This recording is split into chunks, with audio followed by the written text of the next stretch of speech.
Hello guys, welcome to the channel. Welcome to another horror review. Tonight we're looking at an absolute classic.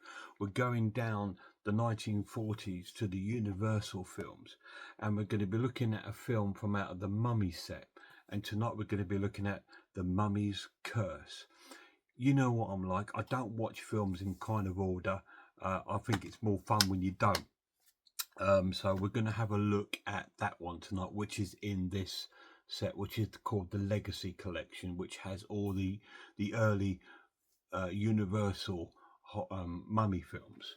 I will do a Universal week at some point where I'll include some more of the Mummy, maybe some Frankenstein or Dracula. We'll think about it, but let's have a little look at this edition.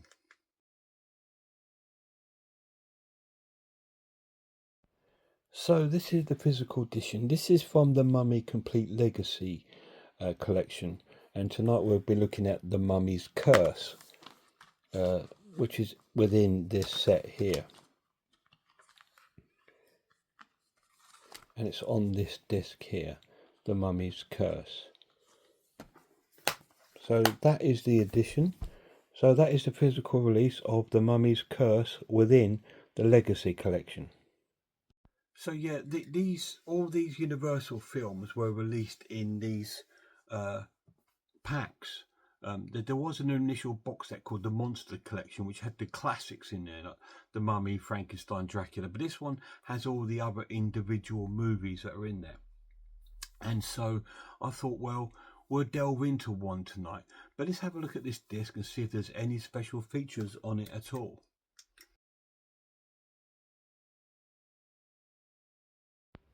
So this is the main menu for this set. As you can see, you've got two movies on this one, and we're looking at this one tonight, The Mummy's Curse. Let's see if it comes up with any special features on the disc. Can't guarantee it will. Sorry about all this sort of information, but we need to get to the main menu. Yeah, okay, thank you for telling us that. I wonder, no, it's just going to take us straight to the film. So there is no special features on this disc. So there was 0 special features on there, just the two movies, but I guess that's what it is. So let's get to the story.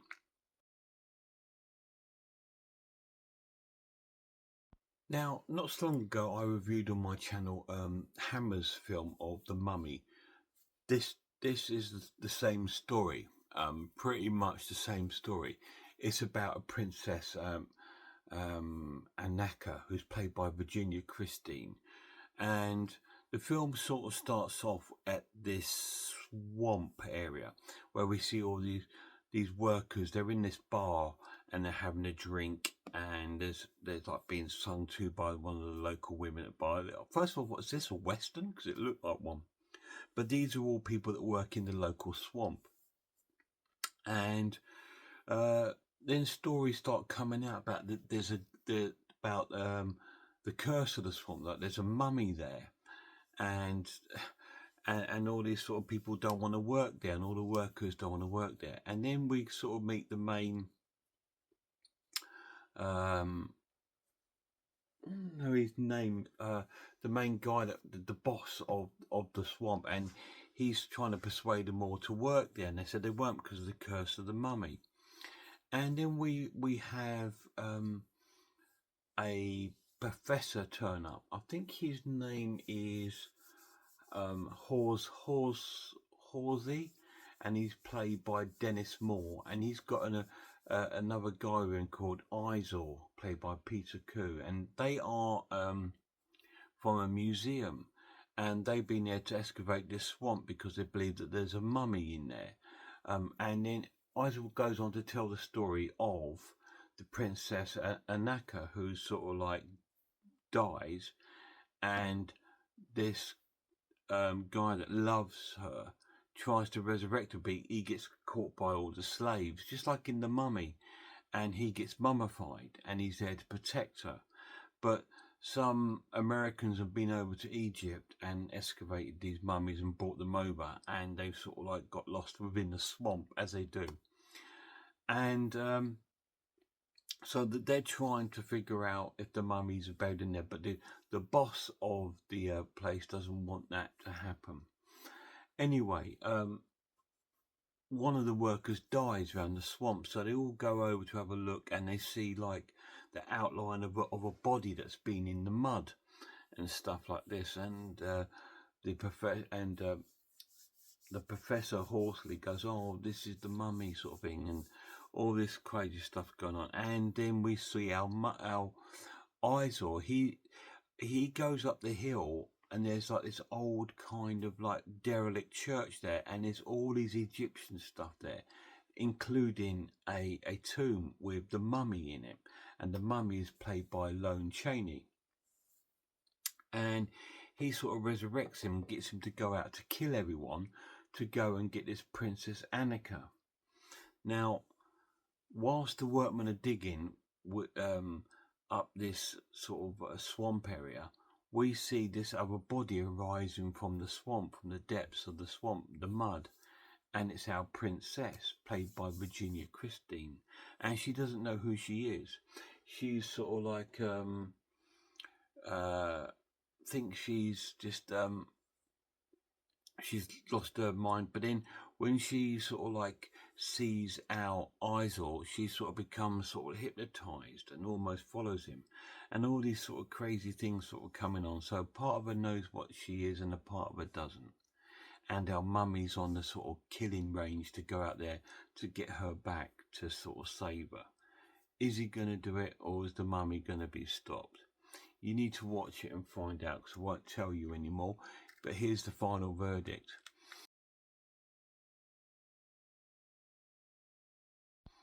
Now, this is an amazing film. It's really cool. I'm going to score it an 8 out of 10. It's really, really cool.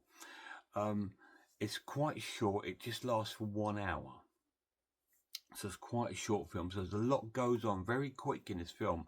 It's very, very quick. And of course, a lot of these Universal films, the endings are completely and utterly rushed.